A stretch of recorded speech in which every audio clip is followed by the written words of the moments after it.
খুব তাড়াতাড়ি ঘুম থেকে উঠেই আগে তোড়জোড় করেছি নাস্তা বানানোর জন্য। সব সময় রান্নাবান্না শেষ করে তারপর নাস্তা বানাই। আজকে আমাদের একটা খুশির দিন, তাই ঝটপট রেডি হব। তার আগে তো পেটে কিছু দিতে হবে, তাই নাস্তা বানিয়ে সবাই মিলে খাওয়া দাওয়া করে তারপর বেরিয়ে পড়ব।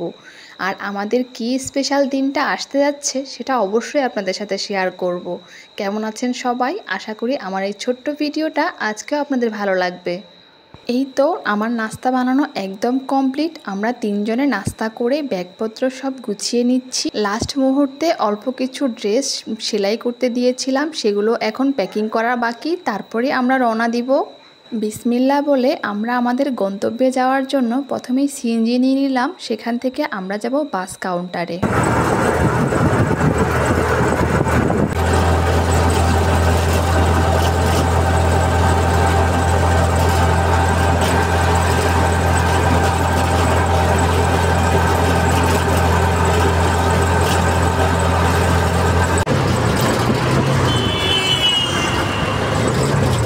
সিএনজি থেকে নেমে তাড়াহুড়া করে দেখলাম বাস দাঁড়িয়ে আছে, তাই টিকিট কেটে জলদি আমরা উঠে পড়লাম বাসে।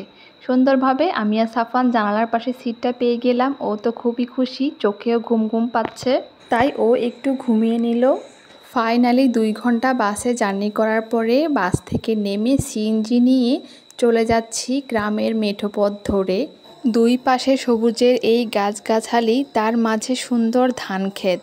আহা, এই সুন্দর দৃশ্য একমাত্র গ্রামে গেলেই পাওয়া যায়। আপনারা হয়তোবা এতক্ষণে বুঝে গিয়েছেন আমি এসেছি আমার শ্বশুর বাড়িতে। এই সুন্দর ব্রিজটা দেখতে দেখতে বাড়ির কাছাকাছি একদম পৌঁছে গিয়েছি। তার সাথে আমাদের একজন খুব কাছের মানুষ আমাদের কাছে আসতেছে বহু বছর পর, তাকে আমরা ওয়েলকাম করব। আর কে আসতেছে আপনারা অবশ্যই দেখতে পাবেন, আপনাদের সাথে শেয়ার করব। আলহামদুলিল্লাহ অবশেষে বাড়িতে এসে পৌঁছালাম। এখন রেস্ট নেব, ফ্রেশ হব, খাওয়া দাওয়া করব। এইদিকে আমি সাফওয়ানকে খুঁজতেছি আর ও চলে গেছে বাড়ির একদম উঠানে অপর পাশে। তার কাজিনদের সাথে দেখা হলো, সেখানে খেলা শুরু করে দিয়েছে অলরেডি। সাফওয়ান তার দাদুর বাড়িতে আসলে অনেক খুশি হয়, যেহেতু খোলামেলা পরিবেশ পায় এবং খেলার সাথী পায়, তার জন্য আমারও ভালো লাগে। খাওয়া দাওয়া শেষ করে মিষ্টিও খেয়ে নিলাম। ভেবেছিলাম কিছুক্ষণ রেস্ট নিব, তার হলো না। সাফওয়ানের পিছনে পিছনে আমাকে ছুটতেই হলো। ওর আরেক দাদুর বাড়িতে ছাগল পালে, সেখানে সে যাবে, ছাগলকে পাতা খাওয়াবে, তার বায়না।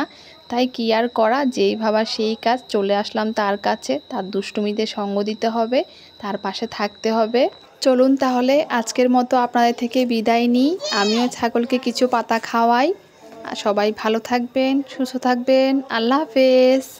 আল্লাহ হাফেজ, বাই বাই।